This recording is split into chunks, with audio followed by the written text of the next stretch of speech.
మీ అందరికీ కూడా తెలిసిన విషయమే, చంద్రబాబు నాయుడు గారి చర్మము కొంచెం మందము అని చెప్పి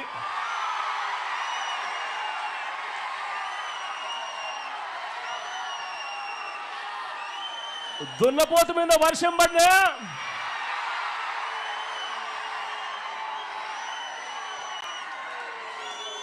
ఏ మాదిరిగా చెల్లించదో చంద్రబాబు నాయుడు గారి ప్రభుత్వం కూడా అదే మాదిరిగా తయారైంది అని కూడా చెప్పడానికి బాధపడతా ఉన్నాను.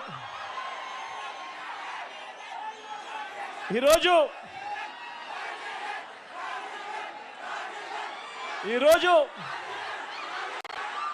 మన కర్మ ఏమిటి అని చెప్పి ఒక్కసారి గమనించినట్లయితే ఆశ్చర్యంగా ఆక్వా రైతులకు సప్లై చేసే ఫీడ్ కానీ,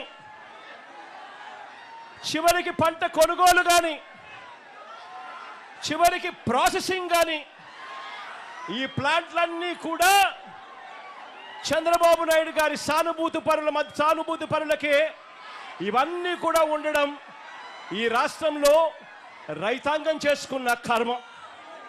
అంటే ఇవాళ పరిస్థితి రాష్ట్రంలో ఎలా ఉంది అని అంటే, వాళ్ళు ఎలా కావాలి అని అంటే అలా నడుపుతా ఉన్నారు.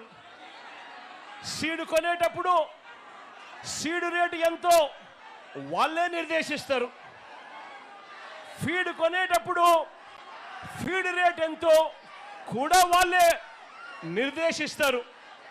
చివరికి ఆక్వా రైతన్న లక్షల రూపాయలు ఖర్చు చేసి సాగు చేస్తే తీరా రొయ్యలు, ఆ చేపలు పంట పండి చేతికొచ్చేసరికి మొత్తం సిండికేట్గా ఏర్పడతా ఉన్నారు. రేట్లు మాత్రం డమాలని చెప్పి పడేస్తా ఉన్నారు.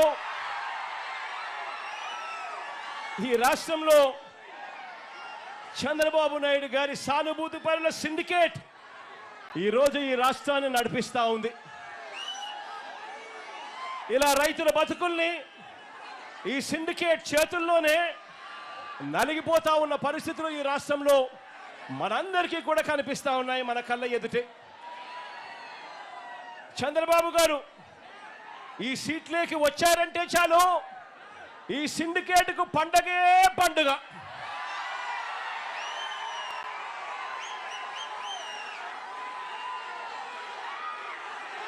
మన రైతన్నకు మాత్రం కన్నీళ్ళే కన్నీళ్ళు.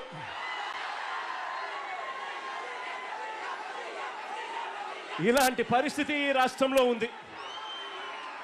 మొట్టమొదటిసారిగా